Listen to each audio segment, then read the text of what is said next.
Good morning to all of you. It is the science class.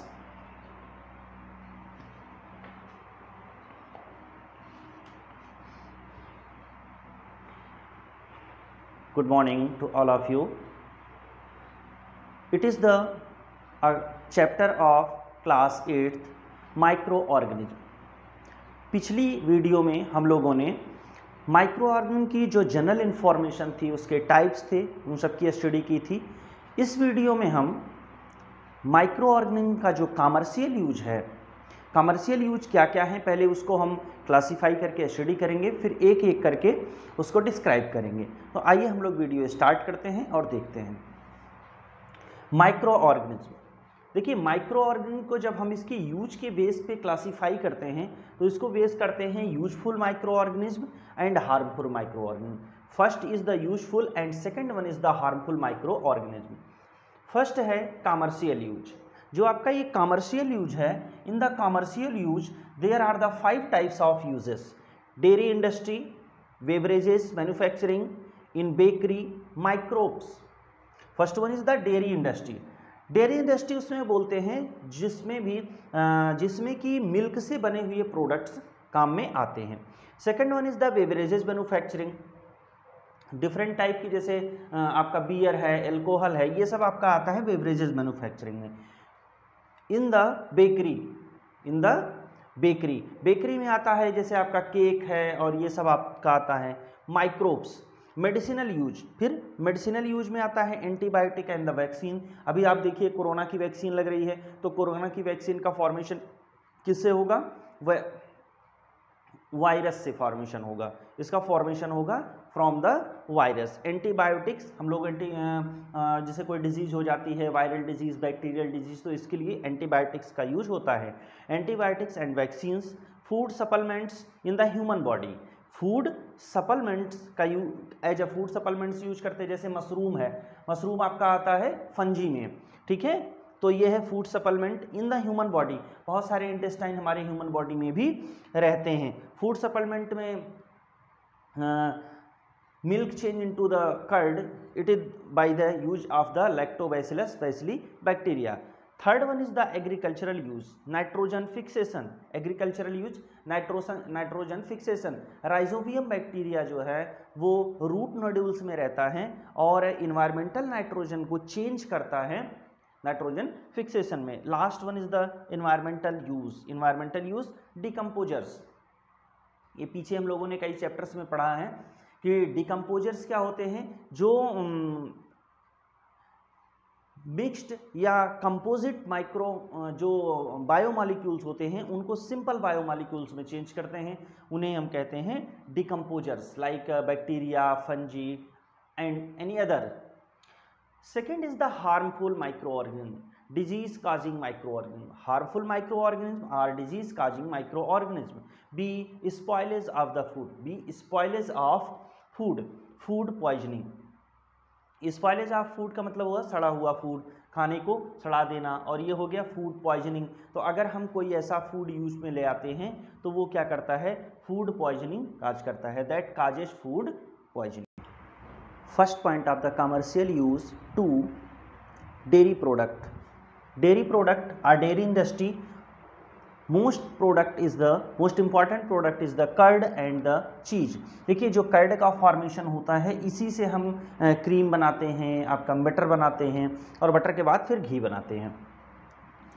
Dairy product में milk by the using lactobacillus bacteria change into the curd, milk change into the cheese when we use the streptococcus bacteria. तो ये तो आपकी simple सी term हो गया।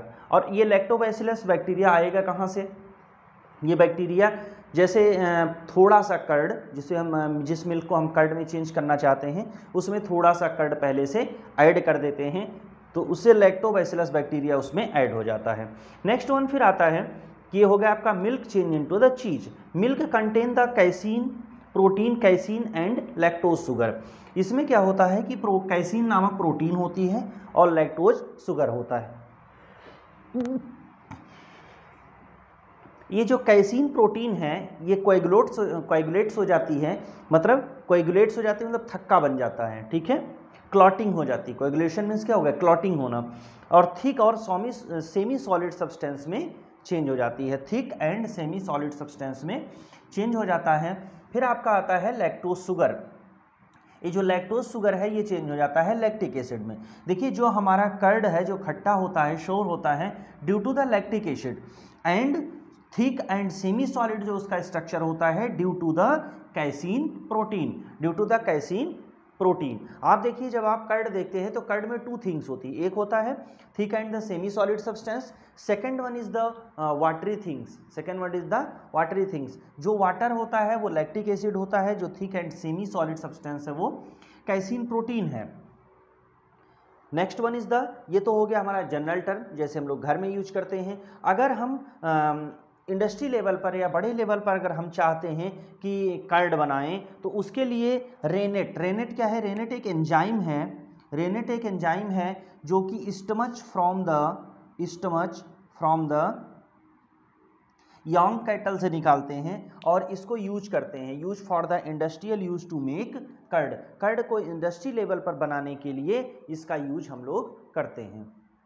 तो ये आपका था dairy industry. Next one is the beverages manufacturing.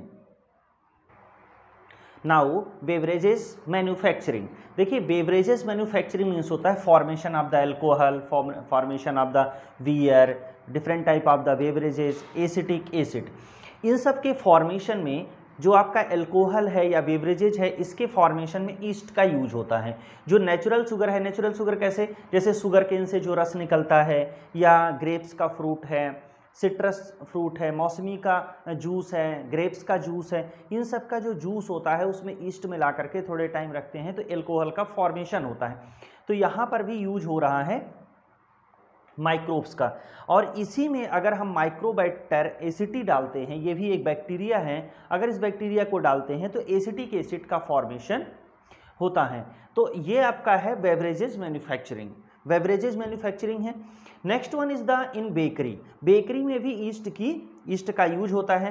पहले हम क्या करते हैं, अगर हमें मान लीजिए ब्रेड बनाना है, let's may be to form lead, first of all add wheat flour, salt, dry yeast and sugar, इन सबको मिक्स करके वाटर के साथ वाटर में ऐड कर लेते हैं। और जैसे घर में चपातीस बनाने के लिए डो बनाया जाता है उसी तरह से उसको बना लेते हैं डो। इस प्रोसेस को बोलते हैं नीडिंग। ये डो फॉर्मेशन के लिए जो सबको मिक्स किया जाता है, इस जो प्रोसेस है, मिक्सिंग की जो प्रोसेस है, इसको बोलते हैं नीडिंग। डो बन जाता है और डो को फिर गर्म करते हैं तो बनता है ब्रेड, बन जाता है ब्रेड। इसी तरह से केक्स, बिस्किट्स और कुकीज़ बनाने के लिए भी बैक्टीरिया ईस्ट का यूज किया जाता है। तो ये आपकी प्रोसेस हो गई इन द बेकरी। बेकरी में इस तरह की प्रोसेस का यूज होता है। देखिए जब हम ईस्ट है, यही ईस्ट का फॉर्मेशन अल्कोहल और बेवरेजेस में भी है। तो अगर हम व्हीट फ्लोर और यहाँ पर भी देखिए शुगर है, तो इसमें जब इस प्रोसेस में ले जाते हैं तो जब इसको हम फ्राई कर रहे होते हैं, देखिए डो बन गया है, डो बनाने के बाद जब हम इसको फ्राई करते हैं तो ब्रेड में जो पफीनेस आता है वो पफीनेस आता है कार्बन डाइऑक्साइड और एल्कोहल की फॉर्मेशन की वजह से, कार्बन डाइऑक्साइड एंड एल्कोहल के फॉर्मेशन की वजह से। कार्बन डाइऑक्साइड क्या करता है, उसमें बीच बीच में एयर जैसा फील्ड हो जाता है जिससे जो ब्रेड होता है ब्रेड में होल्स हो जाते हैं। और जो एल्कोहल होता है क्योंकि वो गर्म करते हैं, उसको सेकते हैं हीट पर, तो जो एल्कोहल होता है वेपर के फॉर्म में इवेपोरेट हो जाता है और ये हमारा फाइनल ब्रेड तैयार हो जाता है। और यहाँ पर लास्ट में है microbes. Microbes are also use in the processing of the tea, coffee and tobacco. Tea, coffee and tobacco के फॉर्मेशन में ये यूज में आता है। एक और बैक्टीरिया होता है जेंथोमोनास कैम्पेस्ट्रिस, जेंथोमोनास कैम्पेस्ट्रिस और सेल ऑफ द एल्गी, ये हमारा यूज होता है टूथपेस्ट मेकिंग में। ये जो जेंथोमोनास कैम्पेस्ट्रिस है, जेंथोमोनास कैम्पेस्ट्रिस, इससे जेंथम जेल गम बनता है, जेंथम गम बनता है जो हमारे टीथ को क्लीन करने में हेल्पफुल होता है। और जो सेल्स ऑफ एल्गी होता है ये भी टीथ को क्लीन करने में हेल्प करता है। तो ये जेंथोमोनास कैम्पेस्ट्रिस और cells of the algae use होता है टूथपेस्ट में। तो ये आपका यूज था इंडस्ट्रियल यूज। अब हम लोग इसके आगे देखेंगे medicinal use. Medicinal use, first vaccine. देखिए पोलियो वायरस है, पोलियो किससे होता है, पोलियो वायरस से। तो पोलियो की जो वैक्सीन है वो पोलियो से फॉर्म होगी, पोलियो वायरस से फॉर्म होगी। टीबी है, ट्यूबरकुलोसिस है, इसकी वैक्सीन का फॉर्मेशन ट्यूबरकुलोसिस बैक्टीरिया से होगी। ऐसे ही जब बचपन में छोटे बच्चों को आप लोग देखिए, छोटे बच्चों में बहुत सारी वैक्सीन्स लगती हैं, तो जो वैक्सीन का फॉर्मेशन होता है वो उसी टाइप के, सेम टाइप का जो माइक्रो ऑर्गेनिज्म होता है उसी माइक्रो ऑर्गेनिज्म से उसका फॉर्मेशन होता है। एंटीबायोटिक्स क्या है? Antibiotics are the chemicals that stop the growth of the harmful bacteria. Okay, then given here 3 antibiotics and microbes. Streptomyces griseus एक माइक्रो ऑर्गेनिज्म है, बैक्टीरिया है। इससे streptomycin and tetracycline vaccine antibiotics का formation होता है। फिर आपका आता है सैकेरोपाइलियोस्पोरा इरिथ्रिया, इससे इरिथ्रोमाइसिन वैक्सीन का फॉर्मेशन, इरिथ्रोमाइसिन एंटीबायोटिक्स का फॉर्मेशन होता है। Next one is the penicillium notatum. Penicillium notatum से पेंसिलिन का फॉर्मेशन होता है। पेंसिलियम नोटेटम एक टाइप का फंजी है जिससे पेनिसिलिन एंटीबायोटिक्स का फॉर्मेशन होता है। फूड के क्लोरेला और स्पाइरुलिना ये दो एल्गी हैं जो कि फूड के फॉर्मेट में यूज होते हैं। और फूड के फॉर्मेट में यूज होता है, जैसे मशरूम है, तो मशरूम जो है ये क्या है? फंजी है। मशरूम भी फूड के फॉर्मेट में यूज किया जाता है। Last one is the human body. ये बहुत सारे माइक्रोब्स हैं जो ह्यूमन बॉडी में रहते हैं। First one is the bacillus सब्टिलिस।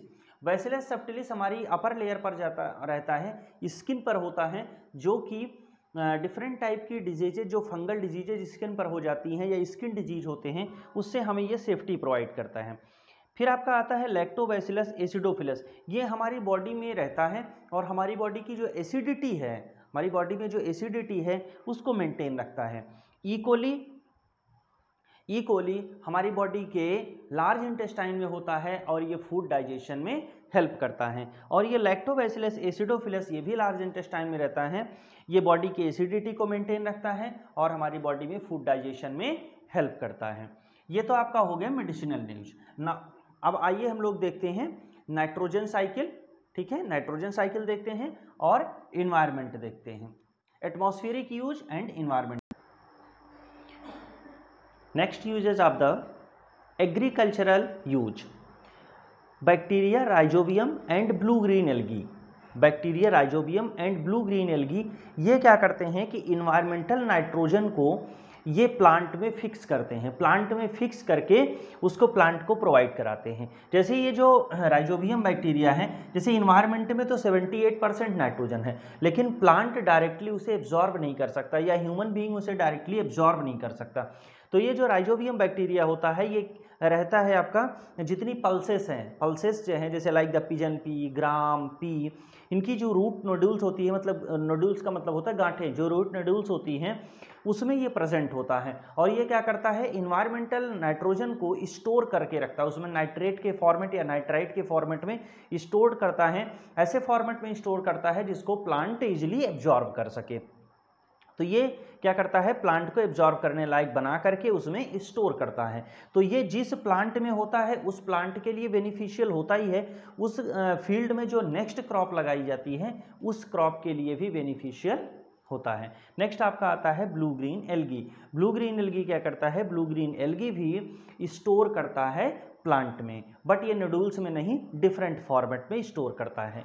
तो ये आपका हो गया ब्लू ग्रीन एल्गी। आगे हम एक वीडियो बनाएंगे नाइट्रोजन साइकिल की, तो आप उसमें नाइट्रोजन साइकिल में वेल एक्सप्लेन करेंगे कि किस तरह से नाइट्रोजन जो है वो फॉर्मेशन करके फिर से नाइट्रोजन बनाता है।